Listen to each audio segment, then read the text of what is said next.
Many people confuse impact funds with Article 9 funds, when in fact they are not at all the same thing. Let me give you the differences. First, an Article 9 fund is regulated, whereas an impact fund is not regulated. The impact funds, it corresponds to an investment philosophy. It is a market practice.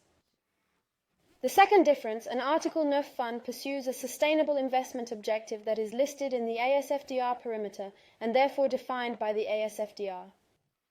It cannot pursue any extra financial objective it likes. For example, if you wanted to create an Article 9 fund whose sustainable investment objective is to increase animal welfare, it is not possible because it is not in the list of sustainable investment objectives which are defined by ASFDR. Conversely, when you have an impact fund, you can set any extra financial objective that you like, such as animal welfare, for example. The third difference is that impact funds are not regulated, but France Invest has defined 3 criteria that must be met.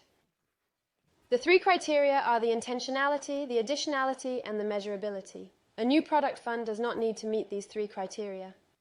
Intentionality, it means that the companies in which the impact fund invests have a real intention to have an impact. It has to be part of their business model.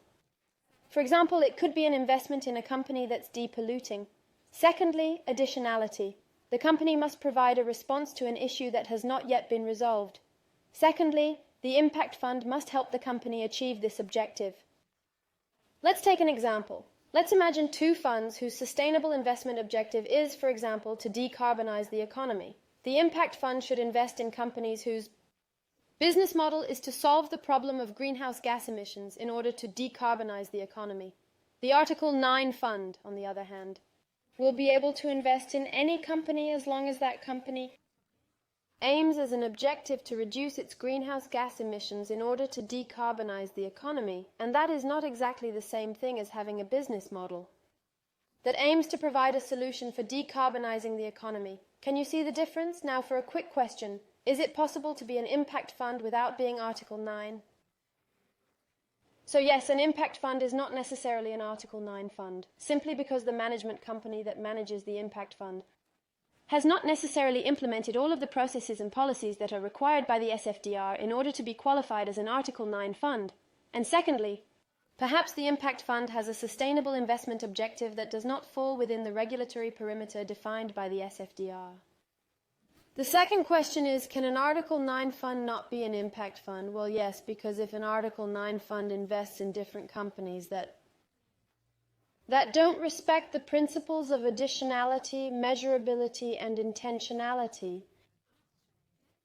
then the fund won't be qualified as an impact fund. But let me reassure you, an Article 9 fund can, of course, be an impact fund. And for those of you who are wondering what an Article 9 fund and an impact fund have in common, of course they do, and there are 2 main commonalities. The first one is that both Article 9 funds and impact funds seek to have a positive impact on the world. And these 2 funds must also measure their contribution to achieving this impact or sustainable investment objective. Then if you still have questions about Article 9 funds, impact funds, SFDR, sustainable investment, biodiversity, etc., please feel free to visit our YouTube channel, which is called Moonshot Finance and Biodiversity. And if you need advice on how to structure an impact fund or an Article 9 fund, you can give us a call because we work with financial institutions on these specific subjects. See you soon.